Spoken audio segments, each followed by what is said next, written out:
let's talk about sprites.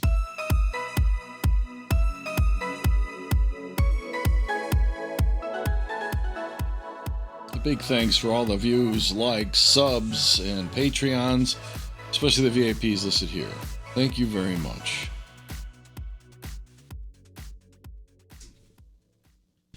If you're watching this, presumably you already know what a sprite is, specifically in this case, the projectiles being exchanged between the Space Invaders and our ship at the bottom of the screen here.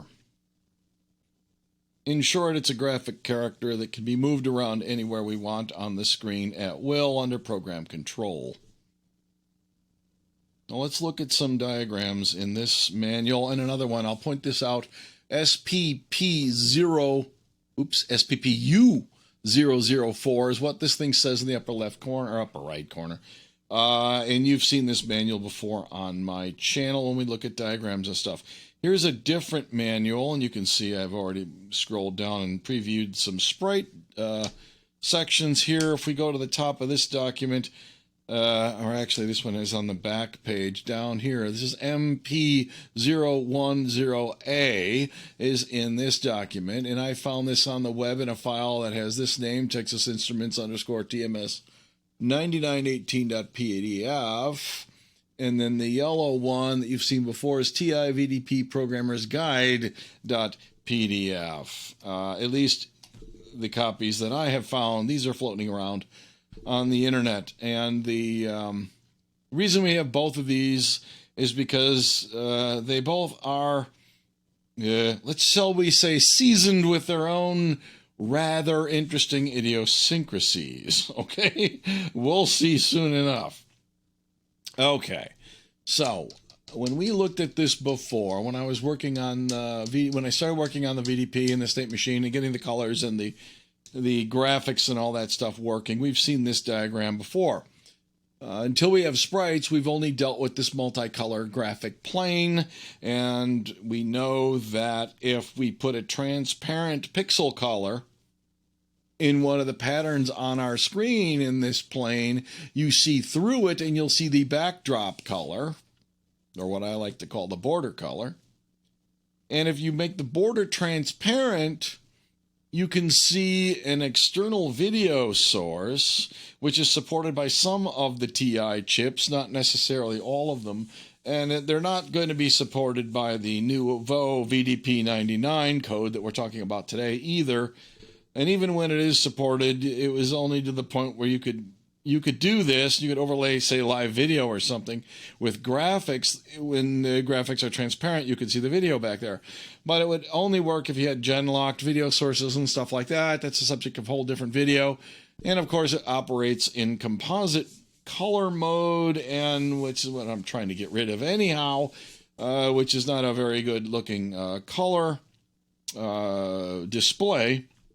This one's going to be running in VGA, which is vastly superior.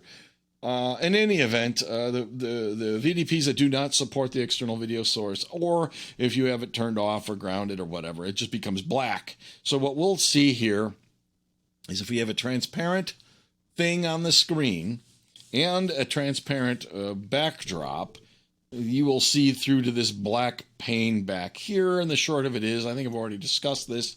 If you look at the source code for the Nouveau VDP 99 build here, and you look at the color palette code, there'll be links to this GitHub repo with this code in the description below the video on YouTube. You have this color number 0. I set it to black. This is actually transparent in the TI color space. And then color number 1 is actually black, okay? So the point here is that we're going to look at this concept of transparency a lot more when it comes to sprites. So you need to understand this. And the way I handle it, when the color leaves the VDP logic, it goes through this color palette mapping thing. And I have another video on this in the playlist that also includes this video. You can go back and watch it if you forgot or didn't see it. And I talk about how this thing is hooked into the video pipeline. It's the last stage on the way out of the machine. So if the VDP logic as a whole emits transparent, which is my point, that means that everything on the screen had to be transparent for the current pixel that's being rendered, including the multicolor plane, and your background color, your backdrop would also have to be transparent for that to actually flow out of and through the color palette. This happens after everything else is done that we're going to talk about today, all right? So just FYI, that's how this black color comes to be. It is in that palette there. It's not the fact that someone knows that transparent is supposed to be black. No, it's because if we really do render transparent, that palette makes it black. Okay, so what are we here for? If you look at all the pictures in here and then this composited screen image over there, you can see that you've got these things here that are marked, they're representing sprites. And the reason they give you all these sprites and they chose this particular image is so that you can have a conversation about it and say, look, sprite number 0 has, well, let's call it priority. Over sprite number 1, over 2, over 3, over 4, and so on. This is the stacking order that everything is viewed through. If each one of these is like a glass plane and you painted a picture and you stacked them up like this, you'd look through them when they're transparent and you'd see things behind them, but only if there's not a color being rendered in front of it, okay? So the point is that sprite 0 has the top priority. Sprite number 31, which is the 32nd of all the sprites, has the lowest sprite priority, but all the sprites are in front of the graphic color plane back here, okay? Which is, you know, the active display region. So if this is what the composite looks like, and we have all these sprites like this, and we see we have this tree trunk, in fact, the branches of the tree as well, rendered on top of, this is the front end of this car, and the back end of that car. I mean, these are obviously not to scale. This is a real big pair of sprites if it consumes that much of the screen. But conceptually, this still works, right?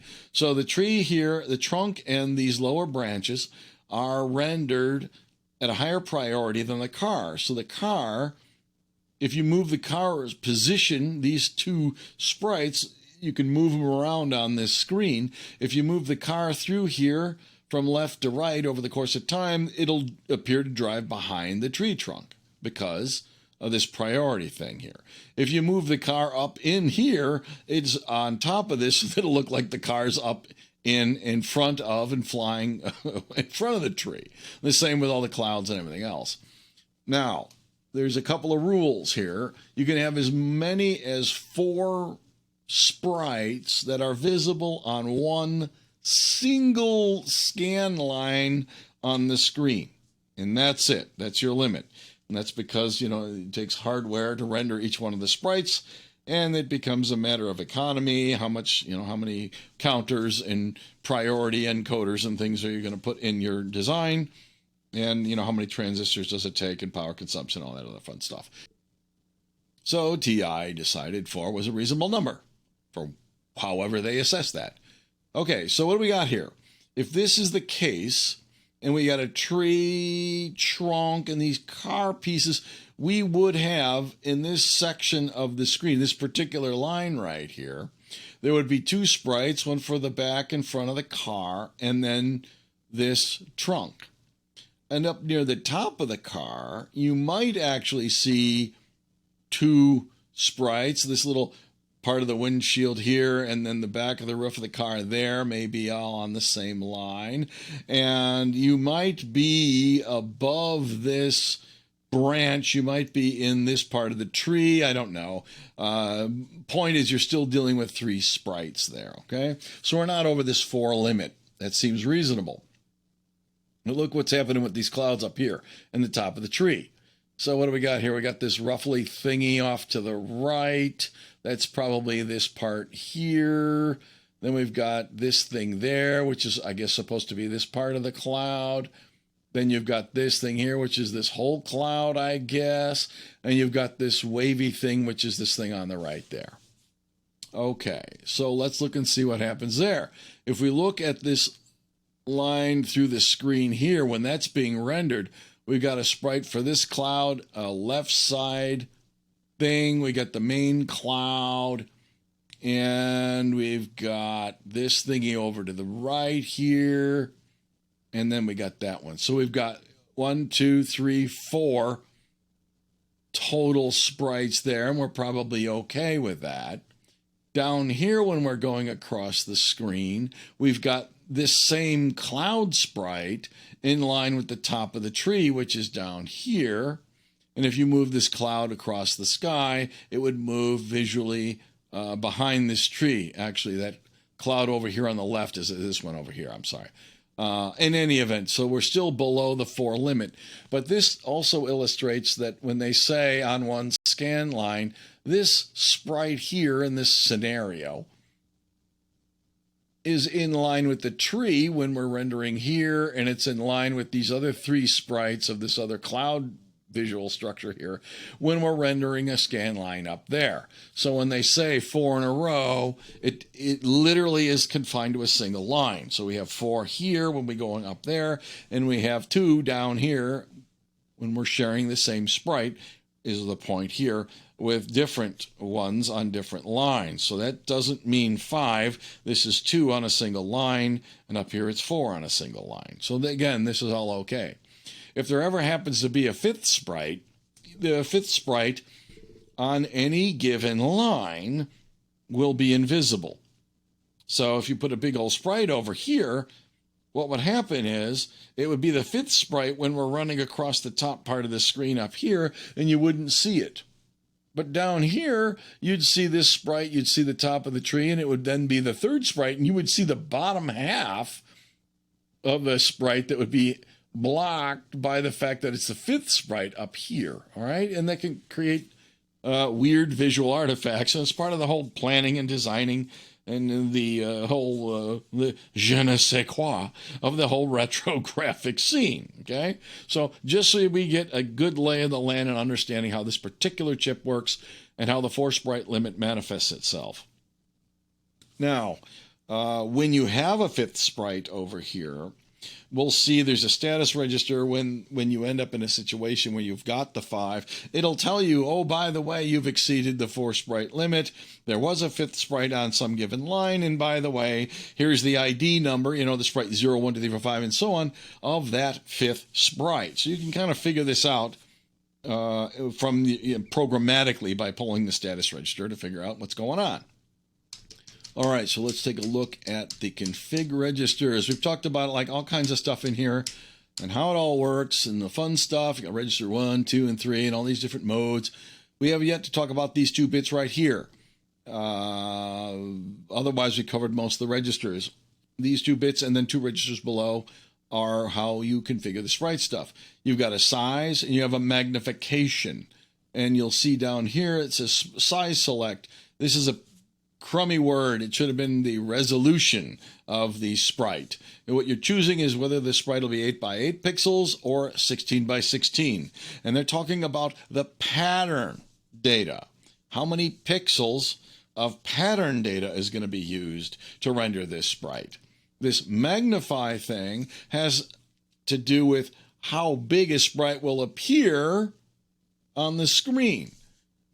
It doesn't get more resolution by magnifying. This thing makes each pixel big and blocky and large in order to make it look bigger.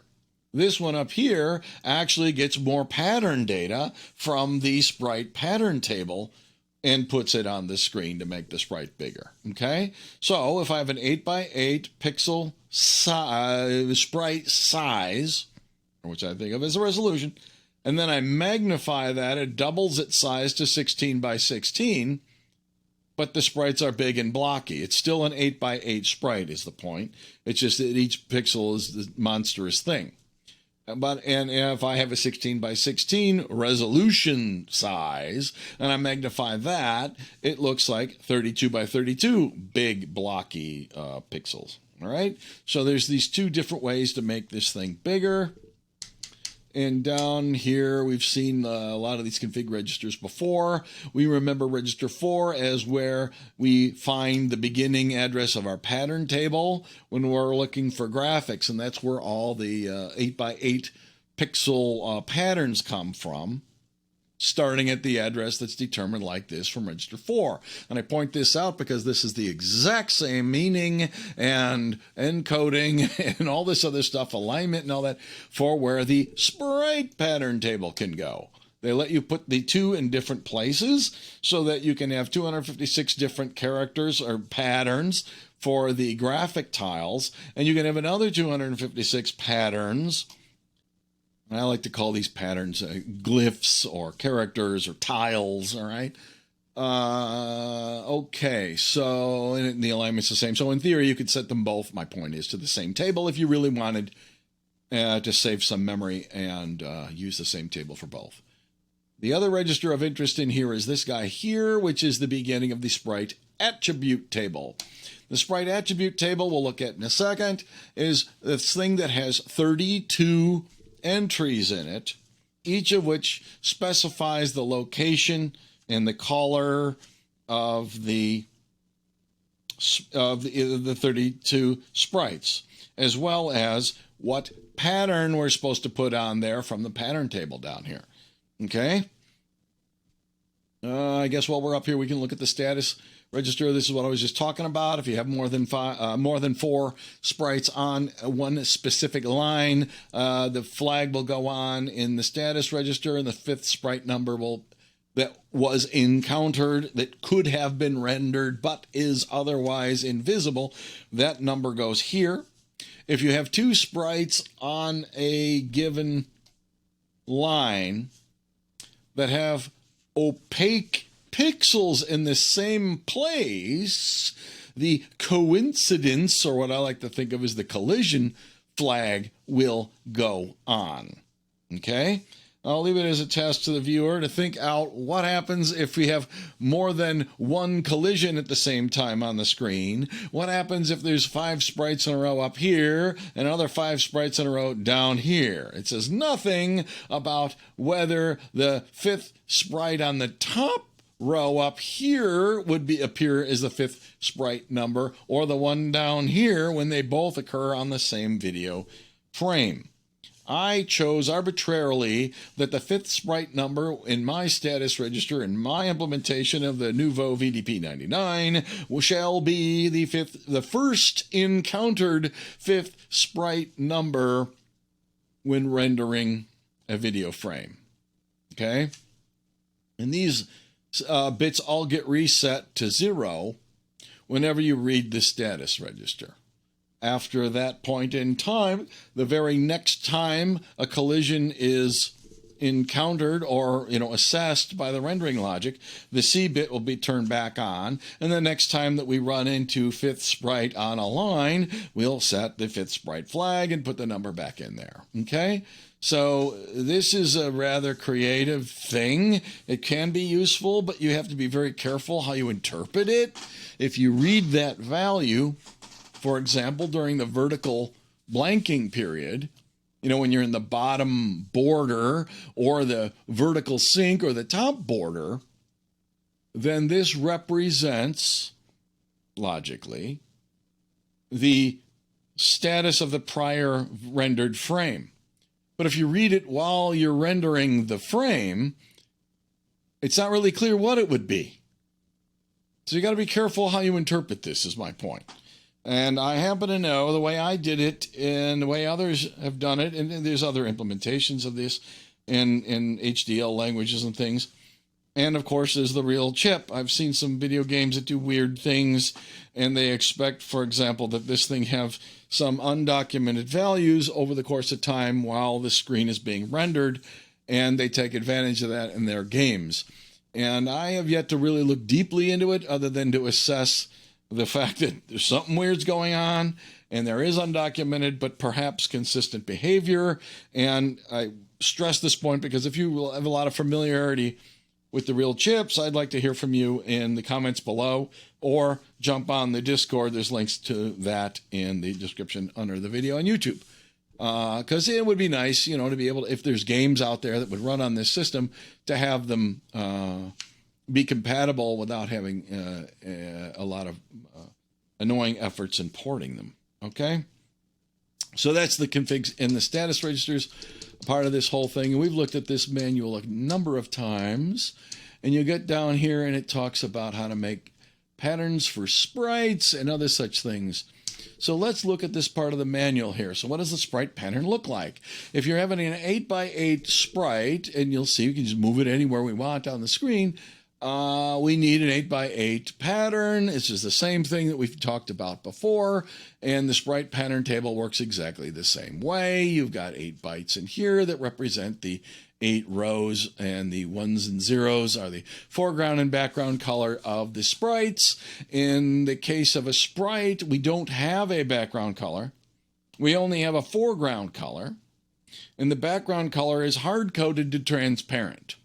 So that's why transparency is important to understand when it comes to sprites, because you either have an opaque color here, which is given, and we'll see in a minute, in the attribute table for a given sprite as a one foreground color for every pixel in the sprite, and the background is see-through. It'll be transparent, okay?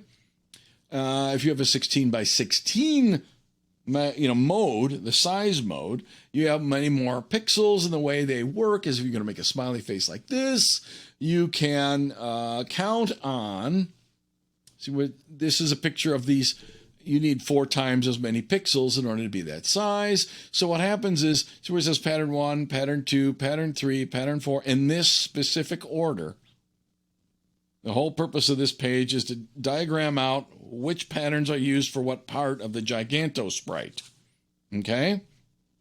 And having them in this order is very convenient and can simplify your hardware once we look detail at how it is implemented. The short of it is, having each one of these rows of pixels physically stored in the video RAM, one after another. We've already seen that having the 8x8 stored adjacently in one pattern in the video RAM is very convenient. But if you have 16, it would be nice to have all 16 rows, even though it's only 8 wide, all 16 rows are one right after another adjacent to each other in memory. Okay? So what we have is 16 bytes for the left side, 16 bytes for the right side. Here is the example, what do we got here, of what it looks like if you use, sprite name 0, and it has 4 different 8x8 patterns, and they label them all out and say, here's how it would be laid out in memory. Okay, so this is another way of viewing this same thing up here. All right, what else do we got here? And then we got the modes. We talked about all this fun stuff. Let's get down here to the nitty-gritty. Now, the thing about sprites is we got to be careful, and this is why we have both of the manuals going here. You really want to look at both of these if this is your first time, because they both are wrong in their own way. Let's look a little bit more at some of the wording in here. I'm not going to read the whole thing to you. You can just read through this. It gives you the overview. You got your 32 sprites and so on, different sizes, and how the patterns work. They're stored in VRAM. Great. They can all be on the same screen, but only 4 at a time with a 5th flag, blah, blah, blah. And how does the pattern table work? Okay, this is where it starts getting kind of interesting with the, the larger sized ones in the left and right.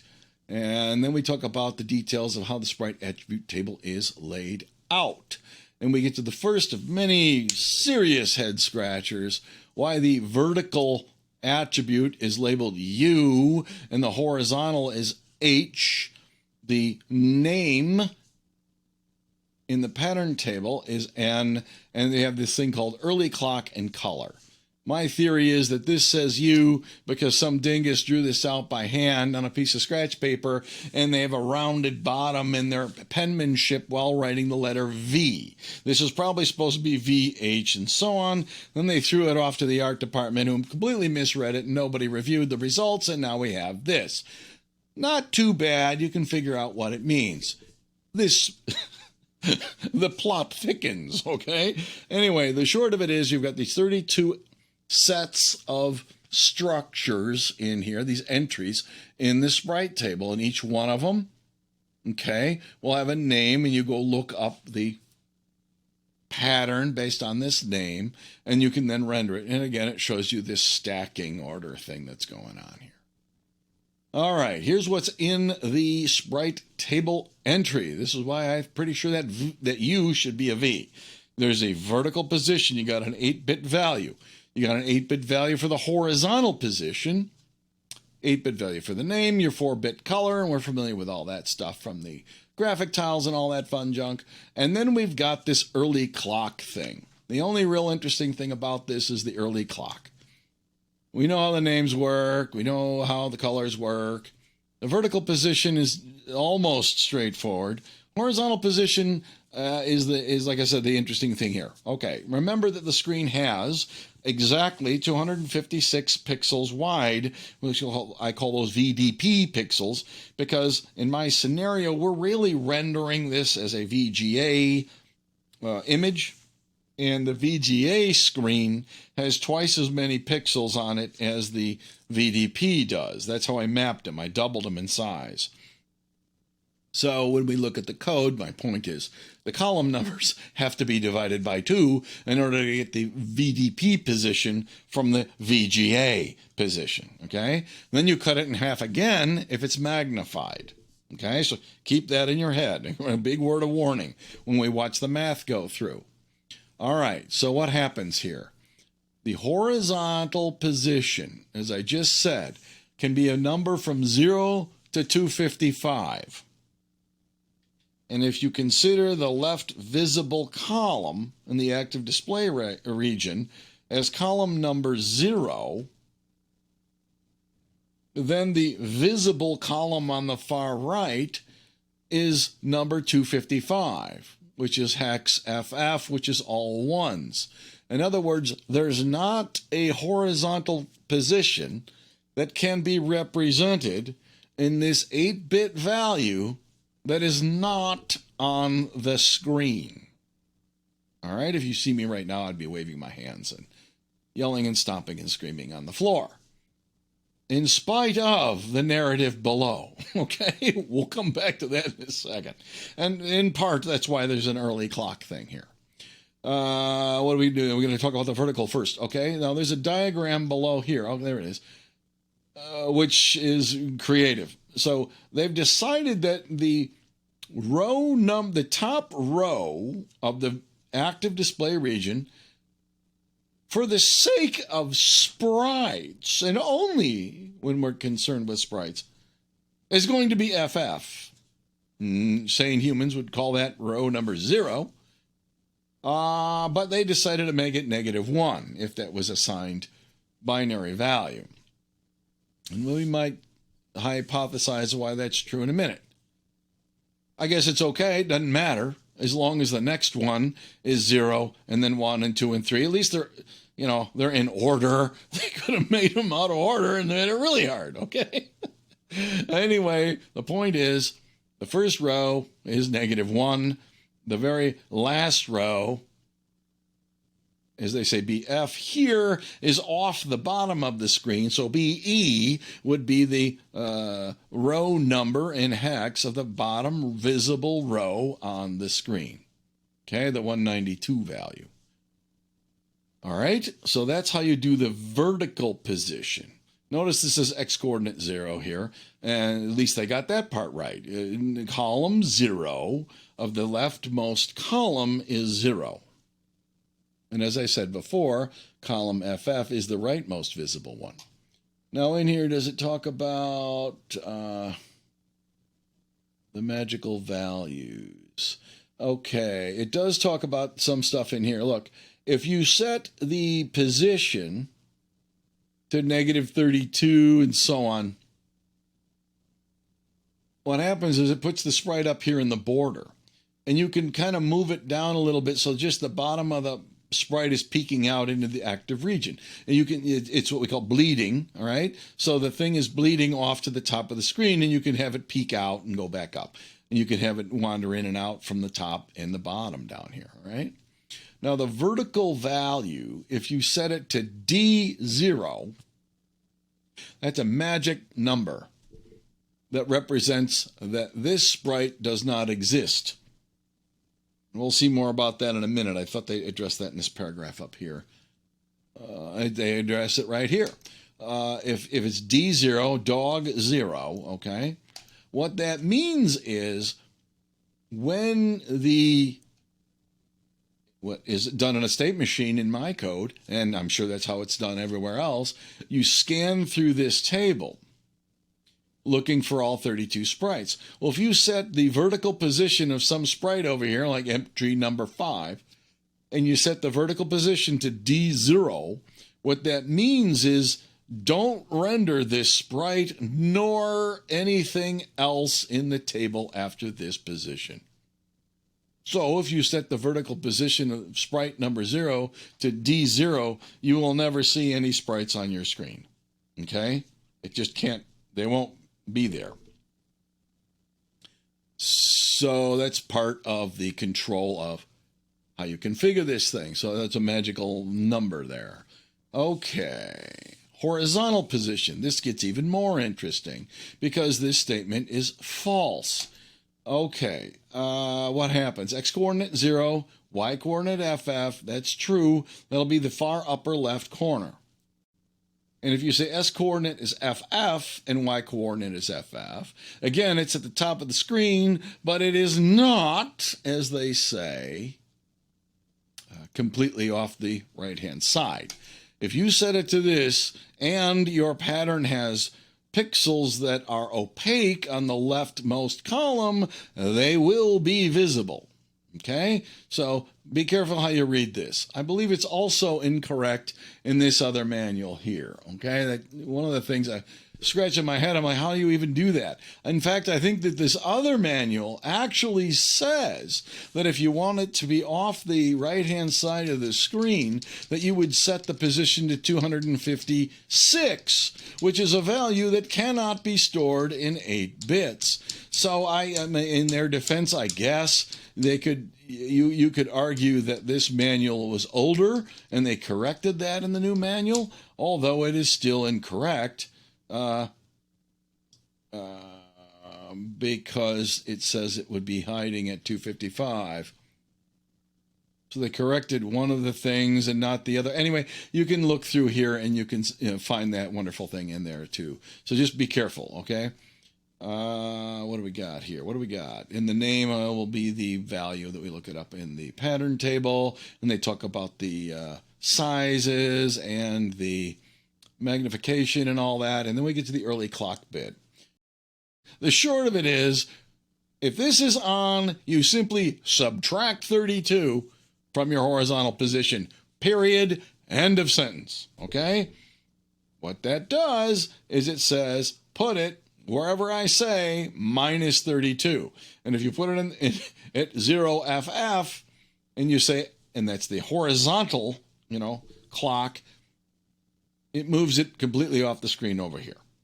So the reason you do this is so that you can have it peeking in from the left. So if you have early clock turned on and you've got an 8x8 sprite and you're not magnifying it, you can move this all the way up to like -8 and you won't see it. And you move it to -7, you'll see the first pixel peeking out over here. Okay? That's why we do that. Now, if you leave early clock on and you move it way over here, you can never get it to the right of the screen because the way you interpret it is you literally say, when this is on, you subtract 32 from this value here. Okay? So if you're moving sprites back and forth from the far left of the screen to the far right, and you want them to bleed, you're going to be having to recalculate the position and turning on and off the clock. If you want it to be off the left, and if you want it to go off the right, you got to move it all the way over to FF and turn off the early clock. And if you want it to disappear off to the right, you have to move it all the way over to FF. And then when you want it to disappear, you need to move it all the way back over to the left and turn the early clock on and set the position to 0 in order for the sprite to disappear. Or you can change its name to an all-transparent pattern, or there's other ways to do it. My point is you're starting to get the general gist here when it comes to that early clock and why they need it that way, okay? All right, so this paragraph down here talks about the clock. Then down here, we have a different nomenclature. Instead of U and H, they have X and Y. And X is in the international use of variable names is usually for the horizontal position, and yet they put it for the vertical position. And Y, they do for the... again, obviously some people were not paying attention to anything nor reviewing their work when they created these diagrams. So don't pull your hair out too much. If you get totally stuck, jump on the Discord, ask some questions, Google it. These things have been around, as you know, for 40 years. There's a lot of code and a lot of opinions, and a lot of people asking the same questions, and a whole general WTF followed by many answers. So doubt the doc at your first moment and move on and ask is my advice to you. All right. Now, we've looked at these tables down here at the bottom of the manual before. Where are they? When they say, here's how you use the data to calculate your values and how you find the pattern given the name and which column and all that other fun stuff. And you saw that I was using these in my graphic state machine exactly as they're depicted here, okay? When we get to the sprites, we have a little different thing going on here. These are not in the right positions. Although this diagram isn't too bad, the starting address in that register 6 does have 3 bits that represent this part of the address. This one looks okay. This one not so much okay. This doesn't really work, and this description over here is not very obvious. Turns out you put a 0 in here, and I think they have the wrong number of X's down there. And then you're like, well, you know, maybe they broke this from the original documentation, and they've done better over here. Well, and then you come over here and you say, well, let's see what the original one was, and how did they screw this up? Well, in this one, they suggest that the Sprite pattern table base address has a different number of bits in it depending on the size, which is absolutely impossible because it has 3 bits as shown earlier in the manual, and it's correct, and that's what it is. But this part is whatever. I'm just saying those diagrams really kind of don't work so good for me. So be careful. If you're, you know, I like to look at the specs and make sure I'm following and I understand what's going on when I write my code. And this sort of thing drives me nuts since I now, you know, I'm like, well, how do I do this, you know? So you can kind of reason out the correct thing based on what must be true because there's no other way to do anything once you eliminate all the other ways that you could decide to misunderstand that diagram. All right, so there's the big view of the dock and the state of how the configuration of the sprites works, how the priority works, and the, you know, the transparency and all that. Now, when I implemented this code, since the last time I talked about this VDP state machine, and we scrolled through that, I focused on the code that I removed and factored out and put in this file here, which is the graphics state machine. Now, there's a video where I go over all the stuff. This is literally cut and pasted into this file. I didn't change it. I guess I'm lying to some degree. I did change a few things. I said I'd leave this as a test to the viewer. That is true. Some people chimed in on the Discord and said, I think you should do this. You should add, you know, whatever, multicolor mode or whatever. And I went ahead and added some more of the modes. And I bring this up because I said in that video, if I recall correctly, it's when I was talking about how I use these bit fields and concatenate them together to calculate the addresses of the patterns and the colors and all that fun stuff. So there's a comment in there and it said, someday finish this for mode 1 or something like that. And I went ahead, my point is, and did that. And that's down here. Okay, if you're familiar with the other video, I went ahead and added the 3 or 4 lines of extra code in here to make those work. Okay, didn't want to lie. It's not unmodified because I finished those other modes. Otherwise, it's 99% identical. Okay, so let's look at this file and see what I did. What you'll see are 2 modules that were extracted because the original version had a bunch of code that did the graphics state machine, and then a first draft of the sprite code in another state machine, and one big chunk of code. So I literally took the top half and stuck it in a module. I took the bottom half and stuck it in this other module down here. The division is pretty clean. You then have to multiplex the output colors together based on the priority stacking that we just talked about a few minutes ago. And that is done up in here. So let's have a look-see at this file, the state it's in now. So we keep our bearings here. Everything's exactly the same until we get to here in terms of the ports for the FSM module. This used to be the last line. I added this stuff down here in order for the VDP state machine to report out these 3 fields that belong in the status register. There's this reset. It's a single tick signal that comes in that lets us know that the CPU has read the status, and now is the time to reset all these values and start scanning again, as I described earlier, to figure out that there's a 5th sprite or a collision or coincidence or whatever word you want to use, okay? So that's reported out these signals here. And what else do we got? These exist now to contain and represent the wires, okay, the signals that come out of the graphic state machine and the sprite state machine. They both have to generate, here's the color that I would put on the screen for the current pixel, thank you very much. And then it's the responsibility of this module that we're looking at now to decide whether to put a sprite pixel on the screen in front of and obscure the graphics pixel color that might currently come out of the color module, okay? And both of them need access, of course, to the VDP VRAM data, which I talked about at great length before when we were talking about this graphics guy here. Sprite's going to interact with it the exact same way. Now, it's really important that the sprite and the graphics system don't try to access the VRAM at the same time, because it can't be done.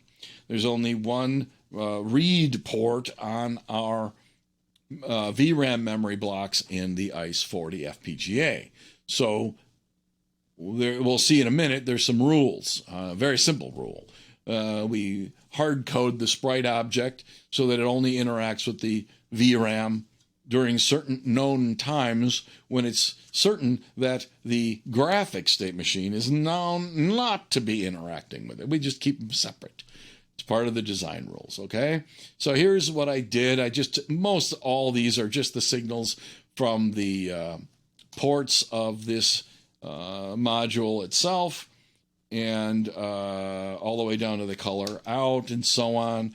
And I just simply I took it all to copy it so that the code could be cut and pasted into this separate module file, all right? The sprite's exactly the same thing in all regards, except he also needs to know how big that left border width is, okay? Because that offset needs to be known in order to have the thing bleed off the left edge. We need to know where to start it, okay? Essentially, this number is used inside this module when the early clock bit is on, okay? Everything here is exactly the same, except I have to add, this is where those status values come from. Otherwise, all the stuff up here is the same. As I look at this, I want to point out, this kind of threw me for a minute. These are like hsync out and so on. Remember, these out signals don't mean that they're coming out of this module. They mean that they represent the time, as if you remember the graphics state machine has this pipeline in it. We'll see that below. It's still in this file. So this is the time in which the, say, hsync is sent out to the VGA output, as opposed to the one up here, which is the time that the hsync signal comes from the VGA timing generator. We talked about this when we were doing the graphic state machine, but the names now feel a little bit awkward because these are inputs into this Sprite module. It's also an input into the graphics module, but it has a name with the word out in it. It could throw you a little bit, okay? And the Sprite tick out is, again, that's actually an input into this module, and we'll see at some point that is the signal that starts the Sprite state machine doing its scanning of the Sprite attribute table. So a little foreshadowing there, all right? So there's that stuff. This is untouched and left in here from before, other than me adding the Sprite tick pipeline that in keeping with everything else. We talked about this before. There's the pipeline delay. We have to delay all these signals because the graphic state machine takes whatever it was, 12 VGA clock ticks long to do its job after it's told to, I'm in this coordinate now on the screen in VGA coordinates, what pixel value should I put here? And it takes 12 clock ticks before it has an answer. So what we did is just delay everything 12 ticks so that when its answers come along, we can synchronize it to the recreated, the out values, we should say, from all these delay pipelines, all right? So I had to do the same thing for the Sprite pipeline is my point. And this is the, what is this? The other half of that state machine that does the Sprite pipeline stuff. This then maps it to the wires in this style that I've explained long ago that I use for the two always block state machines, okay? That's just the same code that was in there before.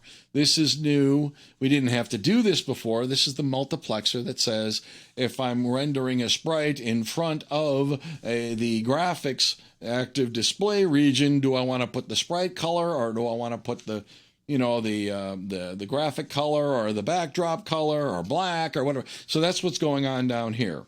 I got a special check in here while I'm in simulation that specifically asks at any point in time, did the Sprite engine and the graphics engine both try to use and access the VRAM at the same time? If so, gripe and halt so that I notice. Okay, that's what this is doing.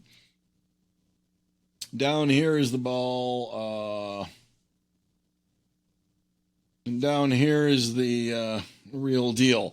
We will access the VRAM, and we talked about the read tick stuff last time, not only if the graphics engine wants to go there, but also if the Sprite engine wants to go there. If either of these, or when it's broken, both of them, want to access VRAM at the same time, that is when we want this tick signal to be true, not just during graphics, which is what we talked about before.